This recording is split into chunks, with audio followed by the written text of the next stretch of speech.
1 minute. Shri Rajnath Singh ji, आपका वक्तव्य का सबको काफी मिला दिया गया है, यहाँ पर आ गया है, यहाँ आया नहीं अभी। भाई थोड़ा जल्दी करो ना क्या, because by the time the minister speaks better, they have it in the hand. तो मैं बैठ जाऊं? एक सेकेंड प्लीज।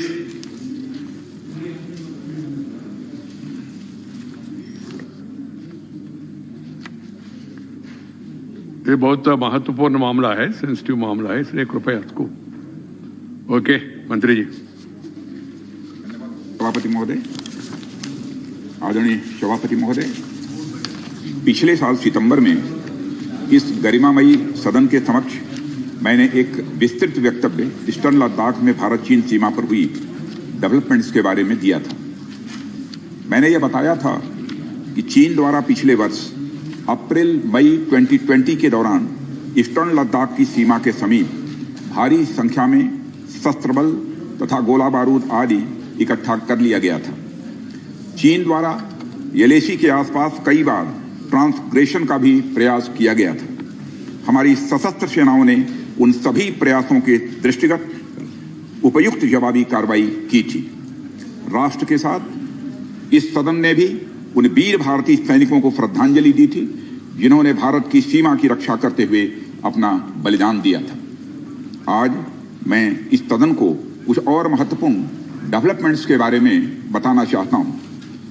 सभापति महोदय, पिछले वर्ष सितंबर से दोनों पक्षों ने एक दूसरे के साथ मिलिट्री और डिप्लोमेटिक चैनल्स द्वारा संवाद स्थापित कर रखा है। हमारा यह लक्ष्य है कि एलएसी पर डिसएंगेजमेंट तथा यथास्थिति हो जाए ताकि पीस एंड ट्रैंक्विलिटी पुनः स्थापित हो सके। मैं संक्षेप में वहां की ग्राउंड सिचुएशन के बारे में सदन को दोबारा अवगत कराना चाहता हूं। सदन को ज्ञात है कि चीन ने अनधिकृत तरीके से लद्दाख केंद्र शासित प्रदेश के लगभग 38,000 वर्ग किलोमीटर पर 1962 के संघर्ष के समय से कब्जा बना लिया है। इसके अतिरिक्त पाकिस्तान ने अनधिकृत तरीके से पाक ऑक्युपाइड कश्मीर में भारत की लगभग 5,180 वर्ग किलोमीटर भूमि तथा कथित चीनो पाकिस्तान बाउंड्री एग्रीमेंट 1963 के तहत चीन को दे दिया है। इस प्रकार चीन का 43,000 वर्ग किलोमीटर से ज्यादा भारतीय भूमि पर अनधिकृत कब्जा है। चीन पूर्वी क्षेत्रों में भी अरुणाचल प्रदेश की सीमा पर करीब 90,000 वर्ग किलोमीटर भूमि को अपना बताता है। भारत ने इन अनजस्टिफाइड क्लेम्स तथा अनधिकृत कब्जे को कभी भी स्वीकार नहीं किया है। सभापति महोदय, मैं सदन को यह भी बताना चाहता हूं कि भारत ने चीन को हमेशा यह कहा है कि बाइलेटरल रिलेशन दोनों पक्षों के प्रयास से ही विकसित हो सकते हैं। साथ साथ ही सीमा के प्रश्न को भी बातचीत के जरिए ही हल किया जा सकता है। परंतु एलएसी पर पीस एंड ट्रैंक्विलिटी में किसी प्रकार की प्रतिकूल स्थिति का हमारी बाइलेटरल टाइज पर बुरा असर पड़ता है। इससे चीन भी अच्छी तरह अवगत है। कई हाई लेवल ज्वाइंट स्टेटमेंट में भी यह जिक्र किया गया है कि एलएसी तथा सीमाओं पर पीस एंड ट्रैंक्विलिटी कायम रखना बाइलेटरल रिलेशन के लिए यह अत्यंत आवश्यक है। सभापति महोदय, पिछले वर्ष से चीन के द्वारा उठाए गए कदमों के कारण पीस एंड ट्रैंक्विलिटी पर प्रतिकूल असर पड़ा है। इसके फलस्वरूप चीन और भारत के संबंधों पर भी प्रभाव पड़ा है। उच्च स्तर पर चीन के साथ कई बार बातचीत के दौरान, जिसमें मेरे द्वारा चीनी रक्षा मंत्री के साथ पिछले सितंबर की बैठक और मेरे सहयोगी विदेश मंत्री श्री जयशंकर जी की चीनी विदेश मंत्री के साथ तथा हमारे एनएसए श्री अजीत जी डोभाल की अपने चीनी काउंटर पार्ट के साथ बातचीत शामिल है। हमने स्पष्ट कर दिया है सभापति महोदय कि यह अत्यंत आवश्यक है कि एलएसी के सभी फ्रिक्शन पॉइंट पर डिसएंगेजमेंट किया जाए ताकि पीस एंड ट्रैंक्विलिटी पुनः स्थापित हो सके। सभापति महोदय, पिछले वर्ष मैंने इस सदन को अवगत कराया था कि एलएसी के आसपास ईस्टर्न लद्दाख में कई फ्रिक्शन एरियाज बन गए हैं। चीन ने बड़ी संख्या में सेना एवं गोला बारूद आदि भी एलएसी के आसपास तथा उसके पीछे अपने क्षेत्रों में इकट्ठा कर लिया है। हमारे सशस्त्र सेनाओं द्वारा भी भारत की सुरक्षा की दृष्टि से एडिक्वेट तथा इफेक्टिव काउंटर डिप्लॉयमेंट भी किए गए हैं। मुझे यह बताते हुए सभापति महोदय गर्व महसूस हो रहा है कि भारतीय सेनाओं ने इन सभी चुनौतियों का डटकर सामना किया है सभापति महोदय, तथा अपने शौर्य और बहादुरी का परिचय पेंगांग त्सो के साउथ एवं नॉर्थ बैंक पर दिया है। सामरिक दृष्टि से महत्वपूर्ण कई क्षेत्रों को चिन्हित कर हमारी सेनाएं कई पहाड़ियों के ऊपर तथा हमारे दृष्टिकोण से उपयुक्त अन्य क्षेत्रों पर भी मौजूद हैं।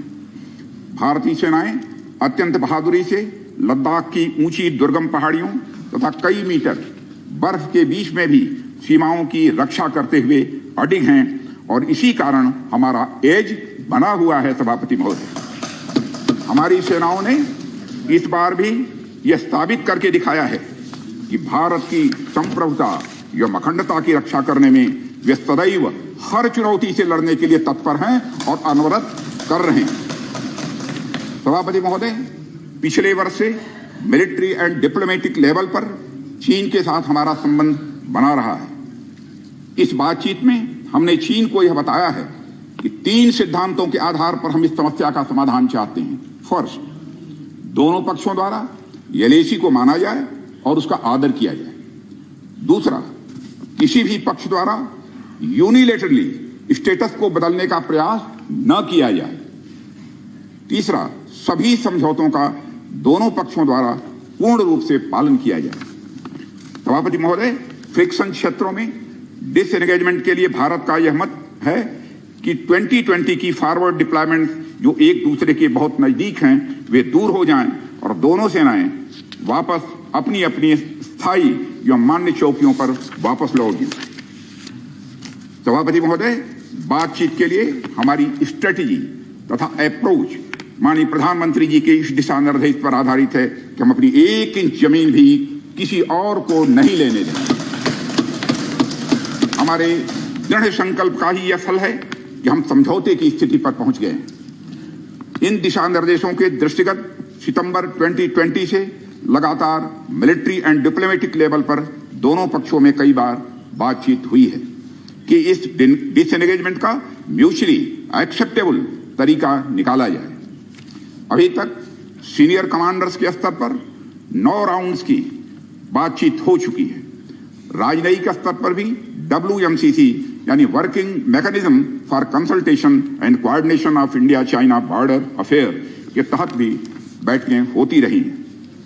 सभापति महोदय, मुझे सदन को यह बताते हुए खुशी हो रही है कि हमारे इस अप्रोच तथा सस्टेन्ड टॉक्स के फलस्वरूप चीन के साथ पैंगोंग लेक के नॉर्थ एवं साउथ बैंक पर डिसएंगेजमेंट का समझौता हो गया है। और इस बात पर भी सभापति महोदय इस बात पर भी सहमत हो गई है कि पैंगोंग लेक से पूर्व से पैंगोंग लेक से पूर्ण डिसएंगेजमेंट के 48 आवर्स के अंदर सीनियर कमांडर स्तर की बातचीत हो तथा बाकी बचे हुए मुद्दों पर भी हल निकाला जाए। सभापति महोदय, पैंगोंग लेक एरिया में चीन के साथ डिसएंगेजमेंट का जो समझौता हुआ है उसके अनुसार दोनों पक्ष फॉरवर्ड डिप्लॉयमेंट को phased, coordinated and verified manner में हटाएंगे। चीन अपनी सेना की टुकड़ियों को नॉर्थ बैंक में फिंगर 8 के पूरब की दिशा की तरफ रखेगा और इसी तरह भारत भी अपनी सेना की टुकड़ियों को फिंगर 3 के पास अपने permanent base Dhan Singh Thapa post पर रखेगा। इसी तरह की कार्रवाई साउथ बैंक एरिया में भी दोनों पक्षों द्वारा की जाएगी। ये कदम आपसी समझौते के तहत बढ़ाए जाएंगे तथा जो भी निर्माण आदि दोनों पक्षों द्वारा अप्रैल 2020 से नॉर्थ एंड साउथ बैंक पर किया गया है उन्हें हटा दिया जाएगा और पुरानी स्थिति कायम कर दी जाएगी। सभापति महोदय, यह भी तय हुआ है कि दोनों पक्ष नॉर्थ बैंक पर अपनी सेना की गतिविधियां जिसमें परंपरागत स्थानों की पेट्रोलिंग भी सम्मिलित है को अस्थायी रूप से स्थगित रखेंगे। पेट्रोलिंग तभी शुरू की जाएगी जब सेना एवं राजनयिक स्तर पर यानी डिप्लोमेटिक लेवल पर आगे बातचीत करके समझौता बनेगा। इस समझौते पर कार्रवाई कल से नॉर्थ एंड साउथ बैंक पर प्रारंभ हो गई है। यह उम्मीद है इसके द्वारा पिछले साल के गतिरोध से पहले जैसी स्थिति बहाल हो जाएगी।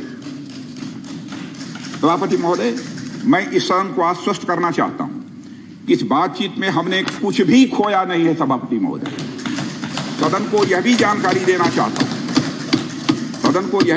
देना चाहता हूं अभी भी एलएसी पर डिप्लॉयमेंट तथा पेट्रोलिंग के बारे में कुछ आउटस्टैंडिंग इश्यूज बचे हुए हैं। इन पर हमारा ध्यान आगे की बातचीत में रहेगा। दोनों पक्ष इस बात पर सहमत हैं कि बाइलेटरल एग्रीमेंट्स तथा प्रोटोकॉल के तहत पूर्ण डिसएंगेजमेंट जल्द से जल्द कर लिया जाए। अब तक की बातचीत के बाद चीन भी देश की संप्रभुता की रक्षा के हमारे संकल्प से पूरी तरह और अच्छी तरह अवगत है। हमारी यह भी अपेक्षा है कि चीन द्वारा हमारे साथ मिलकर बचे हुए मुद्दों को हल करने का पूरी गंभीरता के साथ प्रयास किया जाएगा।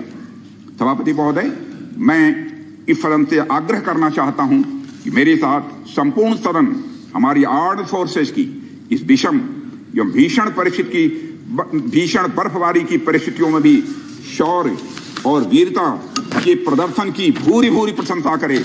और सभापति महोदय, मैं ये कहना चाहता हूं कि जिन शहीदों के शौर्य और पराक्रम की नींव पर यह डिसएंगेजमेंट आधारित है, उन्हें देश सदैव याद रखेगा। सभापति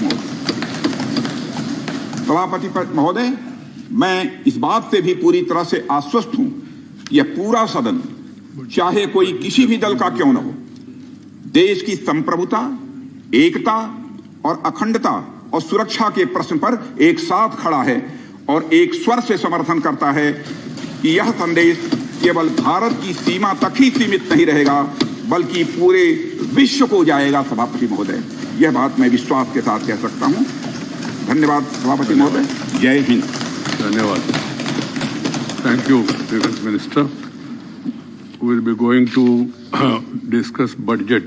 Mr. Subhash Chandra Bose was on speaking.